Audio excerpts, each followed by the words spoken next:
வணக்கமுங்க. இது விவசாயமா? மலைப்பூண்டு விவசாயமா? மேட்டுப்பாளையம். மேட்டுப்பாளையம். ஆமாம். இல்லை, கொடைக்கால் மலைப்பூண்டை பற்றி மட்டும் பேசுங்க இப்போ, சரியா? மலைப்பூண்டு எத்தனை நாள் விவசாயம் பண்ணுவீங்க? 6 மாதம். 6 மாதம் வருஷத்துக்கு? ஆமாங்க, வருஷத்துக்கு. சரி. 2 விவசாயம் இருப்போம். சரி. மலைப்பூண்டு என்ன நன்மைகள் இருக்குது? மலைப்பூடு வாய்வு அதெல்லாம் சம்மந்தப்பட்டதுக்கெல்லாம் நல்லா இருக்கும். சரி சரி சரி. அது வேறு கொலஸ்ட்ராலு, பிளட் ப்ரெஷரு அது எல்லாத்துக்கும் வாங்குறாங்களா? பூரா வாங்குறாங்க. சரி. அதில் சாப்பிட்ற அது வந்து சென்னை அந்த சைட்லாம் கிடைக்க மாட்டேங்குது, இங்கே தேடிதே வராங்க மக்கள் எல்லாம். ஆமாம். உங்கள் வீடை தேடி வந்தால் கொடுப்பீங்களா மலைப்பூண்டு? கொடுப்போம். கொடுப்பீங்களா? கொடுப்போம்.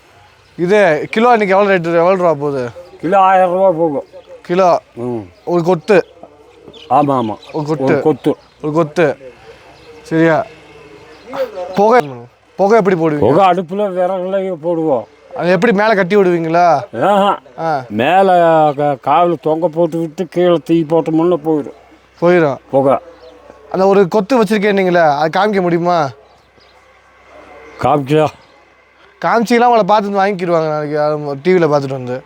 காமிக்கலாம் பண்ண காமிக்கலாம். காமிங்க எடுத்துட்டு வாங்க. அப்படியே கூட போங்க. எப்படி எடுக்கிறான்னு பாருங்க. எப்படி ஹலோ கிருஷ்ணா ரெட்டி.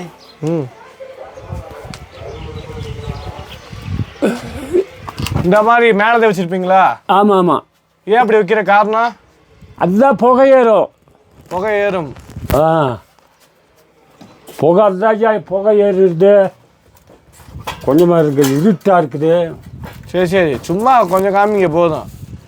மலைப்பூண்டை மட்டும் கொஞ்சம் லைட்டு வச்சுருக்குதா? லைட்டு வச்சுட்டு மேலே அடித்து பார்ப்பீங்களா? இந்த இருக்குது லைட்டு. கொண்டா இந்த இருக்கு பாருங்க. இந்தா பார்க்குறேன். இப்படி தான் பார்க்கணுமா? ஆமாம். இப்படி தான் வச்சுருப்பீங்க, லைட் அடிச்சுட்டு பார்ப்பீங்க. ஆமாம். இது ஒன்று மட்டும் வச்சுருக்கீங்க?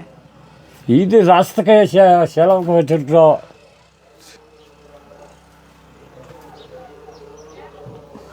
பூண்டு அனுப்பிச்சி விட்ருவீங்களா?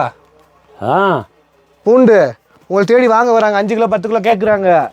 கொடுக்கலாம்ல? கொடுத்துடலாமா?